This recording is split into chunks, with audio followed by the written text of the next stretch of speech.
Magandang buhay mga bata! Tara, samahan ninyo akong matuto kasama si Teacher Aika, your online teacher.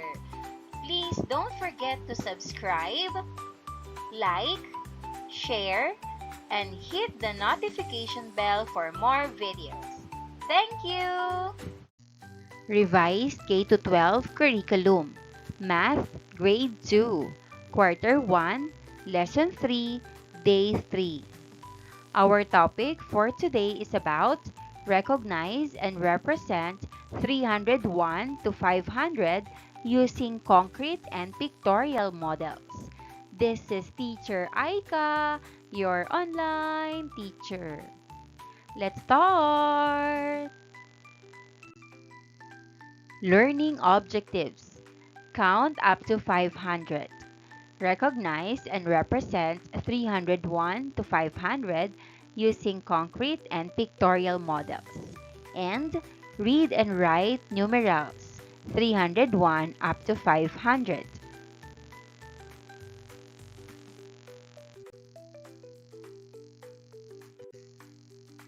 You will continue counting numbers from 300. Recall how the 201 to 300 chart was filled out following a pattern. And here's the chart for 201 to 300.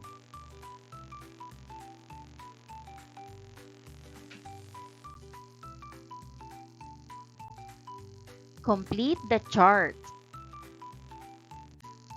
And here's the chart for 301 to 400.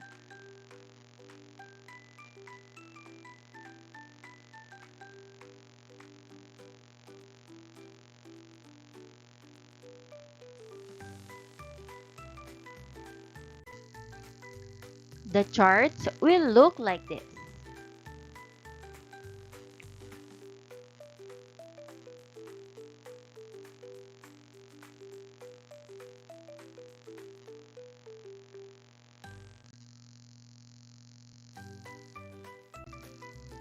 Complete the chart.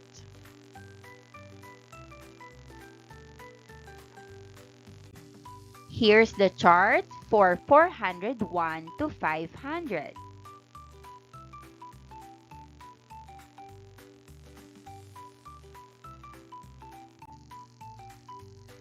The chart will look like this.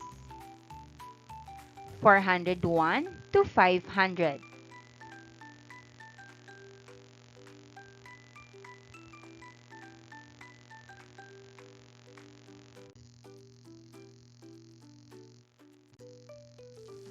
To summarize the lesson, ask learners the following.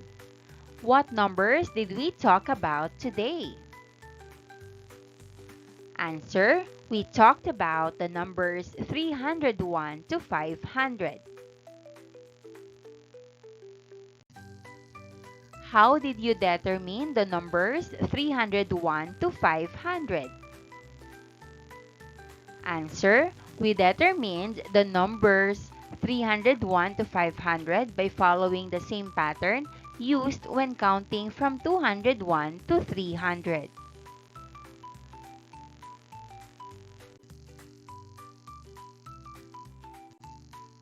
Assessment number 3. Write the missing numbers. And here's the answer.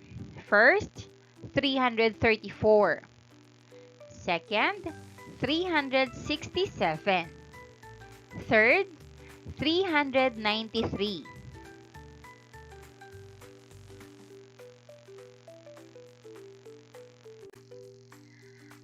Next, first, 402. Second, 452. Third, 500.